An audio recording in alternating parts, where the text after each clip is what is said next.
This is Democracy, a podcast about the people of the United States. A podcast about citizenship. About engaging with politics and the world around you.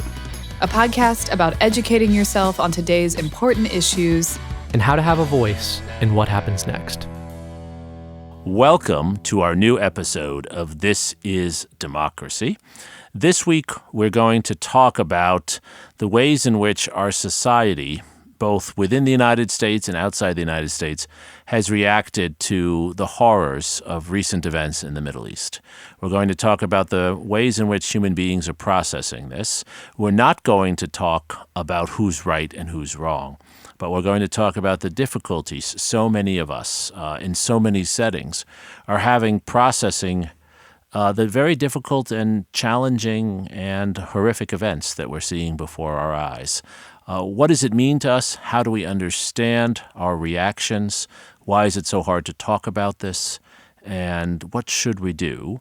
We're joined by a good friend, and I think the only person in the world who might have some reasonable answers to these unanswerable questions, our friend and colleague, Stephen Sonnenberg. As many of you know, Professor Sonnenberg teaches here at the University of Texas at Austin. He is a highly regarded medically trained psychiatrist, graduate of medical school, longtime teacher, writer, professional, practitioner. And he oversees what he has created here at the University of Texas, which is our medical humanities program, a program designed to bring together medical school learning with humanistic understandings of societies and how human beings can healthily relate to one another. So there's no one better to talk about this really difficult topic than our friend Steve Sonnenberg. Steve, thanks for joining us today. My pleasure. Before we turn to our discussion with Steve, we have, of course, Mr. Zachary Suri's scene-setting poem. What's the title of your poem today, Zachary? Crossing New York City by Night. Okay, let's hear it. Arriving by bus into the city at night, I try to see it as the new arrival must, who has never smelled an East Village alleyway, but has nonetheless chased his windmills halfway across the world to the Lincoln Tunnel, where for him the cars must seem to sing as they sulk across the river. Do not hold it against me, metropolis, if I scorn you sometimes like a stale loaf, or if I have never seen you as lady or as liberty, but as a thing more thing than place. You are not always as peaceful as this. Nevertheless, one has to wonder if the world can really be so absurd as to tear itself apart, but only at some of the seams, only always 1,000 miles away, and only for a hatred as meaningless as it is perennial, as meaningless as a tunnel of guns, as perennial as a city of lies. What is your poem about, Zachary? My poem is about the ways in which the sort of bigger existential questions and sort of attempts to come to terms with what's going on in the Middle East, to come to terms with that trauma, seeps into our everyday lives. Even for me, taking the bus from Newark Airport back to New Haven for class 2 weeks ago, and how the bigger questions about those conflicts aren't just something that we are able to isolate into sort of policy conversations that we can approach somehow devoid of emotion, but are really have an impact on how we live and how we think in our everyday lives. Yes. Well said. Steve, how do we understand that phenomenon? I think we've all felt a little bit of what Zachary's saying, how these events have seeped into our lives, to use his words. Well, to begin with, I have thoughts about this, but I don't really feel that anything I have to say is definitive or wouldn't benefit from reaction and discourse. I believe that we are living in what one might call a post-traumatic world, and by that I mean we are all victims of past trauma, and trauma that keeps reverberating again and again and again. So I was born before the first atomic bombs were dropped over Japan. And during my childhood, I was instructed to hide under the desk in my classroom for fear of a nuclear bomb being dropped on New York, where I lived.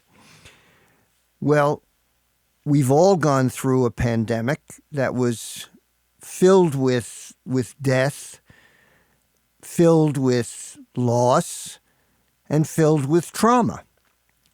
If we want to look specifically at the Middle East, we've got a situation where everyone has been traumatized historically. The Israelis are victims of the Holocaust, whether they experienced it directly or indirectly. The Palestinians are victims of colonialism, and then victims of being treated really like less than human others when it was decided by the powers that be that their land was not to belong to them, and they were basically removed by the future Israelis. And everyone in the region has been traumatized and re-traumatized and re-traumatized by ongoing fighting, by ongoing terrorist attacks, by ongoing incursions, warfare. So what we're living in is a world in the Middle East where everyone is traumatized. We're living in a world where everyone is traumatized. And I would say that trauma is contagious. It spreads from generation to generation. It spreads within generations. Now, what we have, because of so much trauma in the world in which we live, is an enormous amount of irrational behavior, because people do not behave rationally when they're traumatized. So let me give you an example, a kind of microcosmic example. A soldier comes home. He or she has been in combat. He or she has seen death and destruction. He or she has killed people. That person is traumatized. That person doesn't sleep well. That person has hallucinations. That person can't have good interpersonal relationships. That person self-medicates. And then that person may take a weapon and kill their spouse or their children or themselves. And we read about that in the newspaper, and we become really in some ways inured or used to hearing such stories. But at the same time, every time we do, we're even more traumatized. Well, I think what we have in the world today, and very explicitly in the Middle East, is a world in which people are so traumatized that they are unable to think clearly, that they are unable to think empathetically, that they are unable to think objectively, and the resort to bizarre behavior and trauma and aggressive behavior becomes a way of life. Zachary? How should we understand the way in which Americans here at home have reacted to these events abroad? How should we understand the sort of nerve that this seems to have touched and the very visceral pain among a lot of people that maybe one would not have expected to react so strongly to world events? Well, I think there's a lot of evidence that in this country we are reacting irrationally to many things, and the Middle East situation is only a dramatic and recent one. If you look at our politics, I think there's abundant evidence that we are unable to think collaboratively about the situation we're in. So, in a sense, I think what happened in the Middle East was just another situation that people would observe and react to. I think there are many, many situations that set us off. Now, I think this one is particularly disturbing because in our country, we do have many people who are very supportive of both sides in this conflict. People who feel a great attachment to Israel, people who feel a great attachment to Palestine. And so that makes us more vulnerable to very strong reactions. And then if you have a substantial part of our population reacting with great intensity, that then becomes contagious. So, for example, take the shooting of 3 Palestinian American students in Vermont. That could be seen as an isolated event. A person with extreme views and a firearm takes out a weapon, sees 3 young people wearing scarves. He associates that with Palestine. And by the way, they may not have been Palestinian. They were, but just because they were wearing those scarves, they may not have been. But they were. He shoots them, and it gets into the news, and it doesn't simply remain an isolated tragic event. People are touched by it in very intense ways because we're all operating with very short emotional fuses. Because, as I say, I think we're all in one way or another traumatized by the world in which we live. Zachary, you had another question? Why? I guess my question is why do you think so many Americans, when reacting emotionally to these events, have trouble reacting emotionally to both sides and to the pain and trauma of both sides? That is a very good question, and I think, looking back on what you've said in the last minute, I think you've actually given the answer. In this situation, people, for various reasons, either religious reasons, reasons having to do with family histories, reasons having to do with ethnicity or nationality, or political values, people really tend to identify very closely with a particular side, when in fact, in many ways, the two sides mirror each other remarkably. But it's very hard to see that. It's very hard to see that when you're in pain.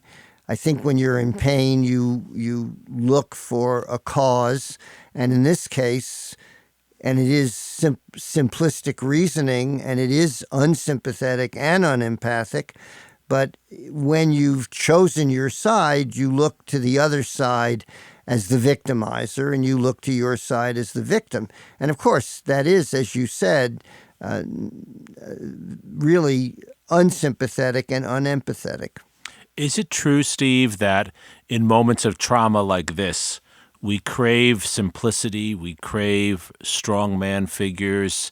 I know Eric Fromm years ago had done work on this. Yeah. I don't know if that's still the state of the art in terms of understanding this. Well, that's the book Escape from Freedom. Yeah. And I think it is still considered a very important work.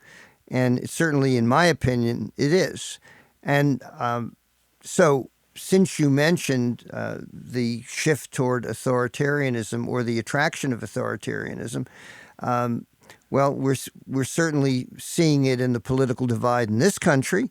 And I don't think that constitutes, in fact, a political statement on my part. It really is an observation of a fact that we have a candidate who is expressing authoritarian views. But it's also going on all over the world. The shift toward authoritarianism is worldwide. And in fact,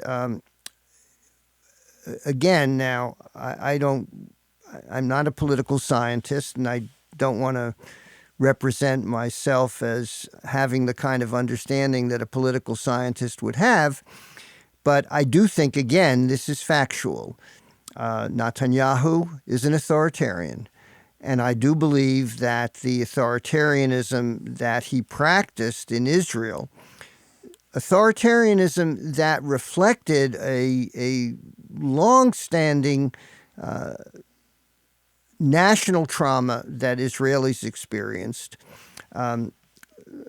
led to a way of treating the Palestinians that was even harsher than usual, and really resulted in a sense that the Palestinians had of being hopelessly traumatized. So when you're dealing with a situation like we're in today, you get authoritarianism and you get the reaction to authoritarianism. Right. And the contrast that I would draw and the observation I would make, Steve, that I'd love to hear your learned thoughts on, in some ways our podcast is inspired by Franklin Roosevelt and the notion that every generation writes a new chapter of the book of democracy. And what Roosevelt did, and he, of course, was a flawed leader as well as a great leader, as all great leaders are also flawed leaders, Roosevelt used hope to bring people together and to create a whole series of conversations in our country that hadn't occurred before. That's one of the striking things about the 1930s in the United States, all these new institutions and sites of conversation that are occurring. It strikes me we're in a moment now that's going in the opposite direction, where the collective trauma has left people unwilling, unable to tolerate conversation. I think it's a misnomer to call it a cancel culture. What I have seen are just people who are fed up and unable even to listen and dialogue with others, and I see that not only on one side of the political spectrum. Is that, first of all, a fair representation of collective trauma and what the effects it has? And how do we understand that phenomenon? Well, I think that's a good way of discussing this, but I would add something. I don't think people are just fed up. I don't think people are just impatient and in that way unable to listen. I think people are afraid.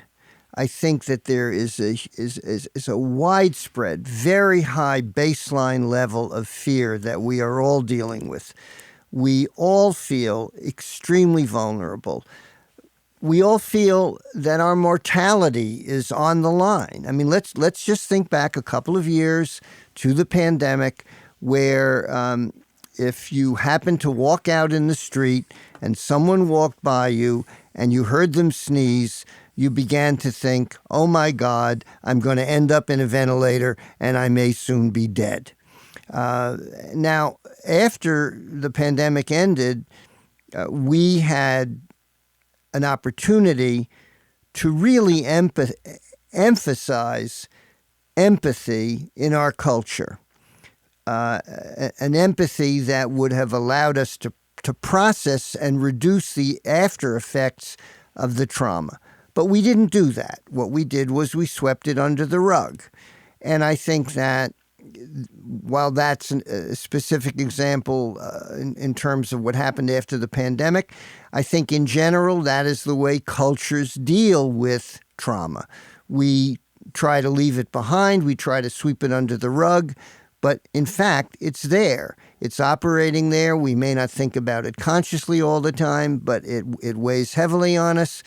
And it really does make us afraid. It makes us afraid of each other. It makes us afraid of those who are others. And I do think that in terms of the Middle East, it has a lot to do with why that situation erupted as it did.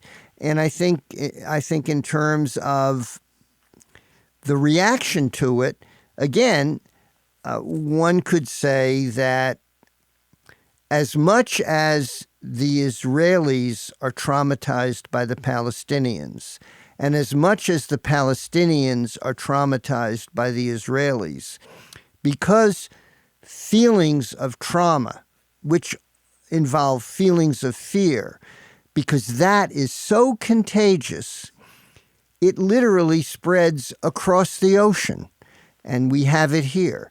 So I think, in a certain sense, we all identify with the Palestinians. We all identify with the Israelis. I mean, people who would characterize themselves as pro-Israel or strongly pro-Palestinian are actually identified with both sides. And what we identify with is a sense of fear, a culture of fear, a fear of mortality, a fear of very profound damage, a fear of ruination. And that is why I think in the United States there's such a strong reaction to what's going on. I mean, Zachary, you asked this, why is the reaction here as powerful as it is?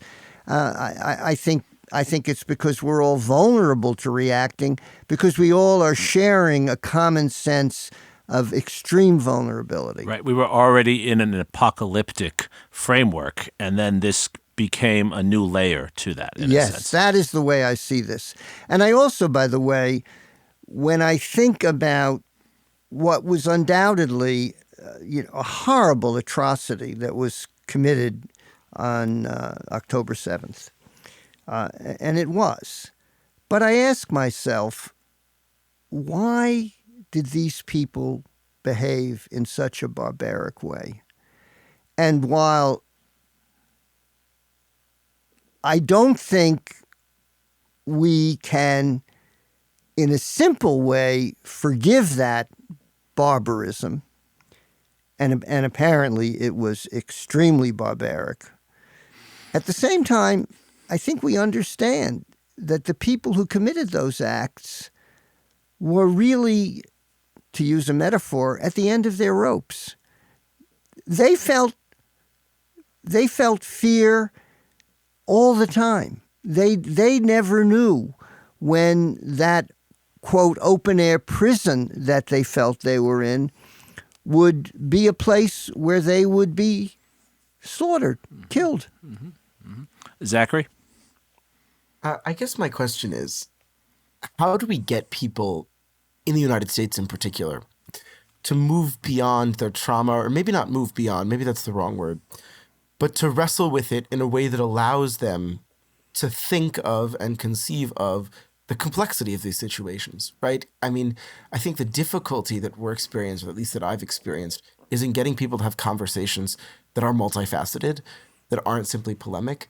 But it seems like the trauma is preventing that from happening. How do we move beyond that? Well, I wish I could give you a simple answer to that question, but I can't. So let me again speak in a very personal and, in a way, somewhat metaphoric way. And the metaphor I'm going to use is how I have spent most of my life. I'm a psychiatrist. I do psychotherapy. I do talk psychotherapy. If somebody comes to me, they can tell me in a couple of hours what troubles them. And I can put that in my own mind into a fairly succinct set of words. I can write a 2-page summary of what ails them. But if I'm going to help them, I don't just take that summary and read it back to them and say, well, look, this is what's going on. I engage in a very long and patient and often painful, often tearful conversation in which I create an atmosphere of trust within this room in which the two of us sit, and we talk. And I am tested day after day. My patient tests me in that my patient is wondering, can I trust you? Can I open up to you? Can I share these things with you? Will you understand me? Now, the way we have to deal with broader cultural issues is simply what I just described, on a much larger scale. We need to create what I would call a culture of care. We need to create a culture of trust. We need to create a culture of shared sacrifice, of sympathy, of empathy. And I know this is going to sound like, well, wishy-washy or I don't know, something fluffy. But I think we need to create a culture of love. I think we have to really look inward and see the best within each of us and try to make that public and create a space for that in the public sphere. But that's very difficult to do. I will say that it's something that I happen to take very seriously on a personal level. That's something I try to teach my students. That's something I try to perform with my patients. I'll say something else very specifically. I've been a teacher as well as a psychotherapist for half a century. And one of the things I've learned and it's a lesson I've learned in the last couple of years, is that the functions I perform as a healer, as a psychotherapist, as a psychiatrist, and the functions I perform as a teacher are now, in my own mind, more and more overlapping, more and more similar. I think creating a culture of care in the classroom, a culture of care in the psychiatrist consulting room are very much the same. And to extrapolate from that, creating that kind of a culture in a society, in a nation, in a set of nations, in a united set of nations, that's a daunting task. But frankly, I think that's what we have to work toward. Yep, I agree. And I think in our best moments as teachers, you gave that as an example, in the best seminars that I've been a part of, we develop that. We develop that. How does one do that, Steve? I know you've thought a lot about this. Well, I think you have to be very self-conscious, and I think you have to really put it into words. When I start, whether I'm starting a psychotherapy or a seminar with a group of students, I really express very explicitly what my goals are. And I talk about a culture of care. I talk about the creation of community. Now, if I ruled the world, if I had the power and the patience and the fortitude, I would go to the Middle East, and I would invite people from Palestine and from Israel to sit with me and have that kind of a conversation. Now, it's not that people haven't tried that. They have. And it's not that those conversations are not now sometimes characterized as strained and not as effective as people thought they might be. But I think in a situation like that, you have to be prepared for an ebb and a flow, for progress and setback. It's not linear. It doesn't just, you don't just sit down and propose to have that kind of conversation and expect that it's going to continue smoothly and without interruption. I really think that our future, our world's future, depends on wise people recognizing what a daunting task it is to create a world in which we really make an effort to care about each other and to recognize our selfishness, to recognize our greediness, to recognize our fear of not having enough, to recognize lust for power and senses of powerlessness. But I think we have to put all this into words, and I think we have to be very explicit about stating our goals. And I am very, very much aware that this sounds very, very idealistic.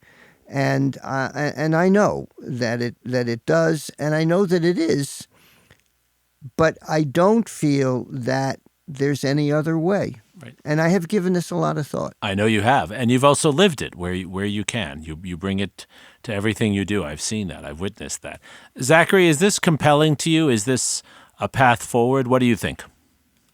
I think it is. I think that at their best, universities do this. I think what I've experienced here at Yale is obviously not been perfect, and there's been a lot of pain, a lot of sort of, I wouldn't say conflict, but a lot of problems on campus and discuss issues, as I think there have been at most campuses.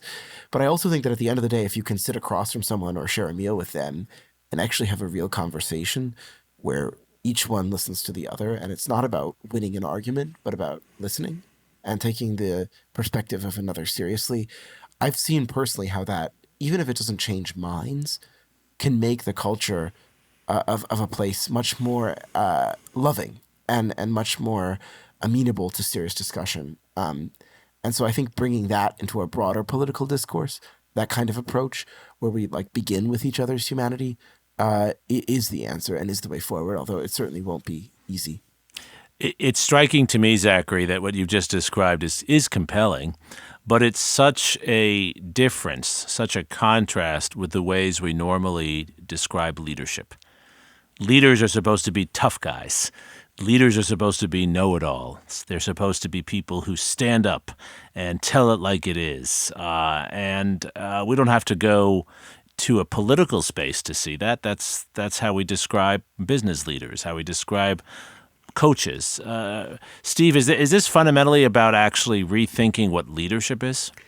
Well, yes, but I'm going to remind you and Zachary of an encounter we once had halfway around the world.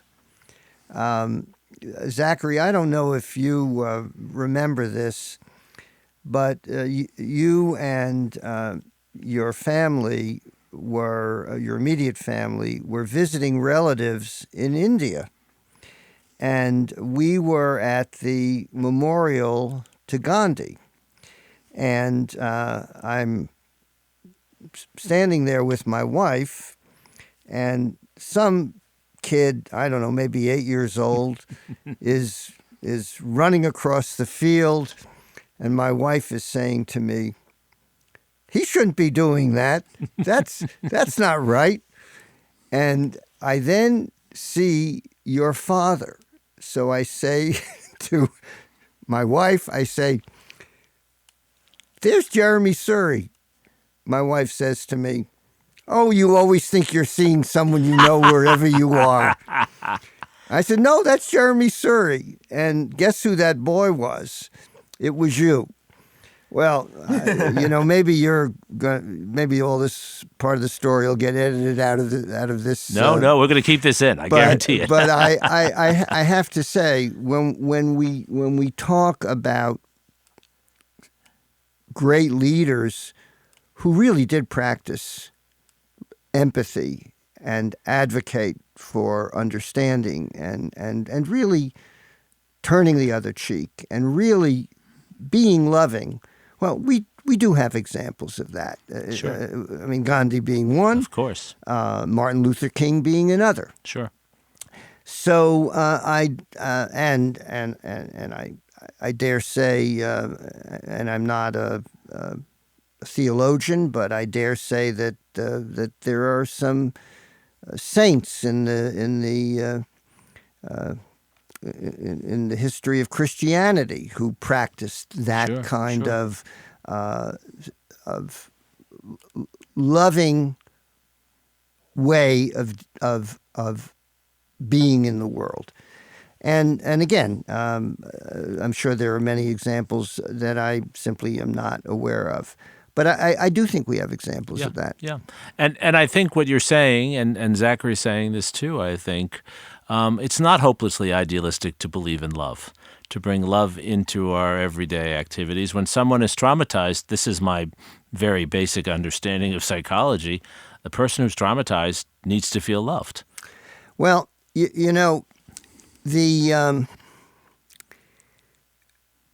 the state of modern psychiatry and neuroscience would tell us that the way to approach post-traumatic stress disorder is by identifying a bioreceptor and a chemical that will bond to it in a certain way, producing a reduction of certain central nervous system activities which are translated into the experience of stress.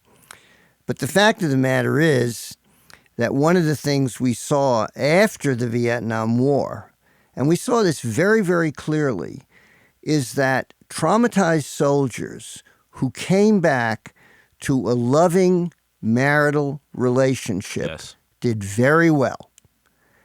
And all the predictors that were there that they wouldn't do well were counteracted by the fact that there was somebody there who really was loved them in a very devoted way. Now, I'm all for advances in neuroscience, but frankly, even if you can reduce the stress neurologically that somebody feels or neurobiologically, I don't think that's enough to really heal trauma.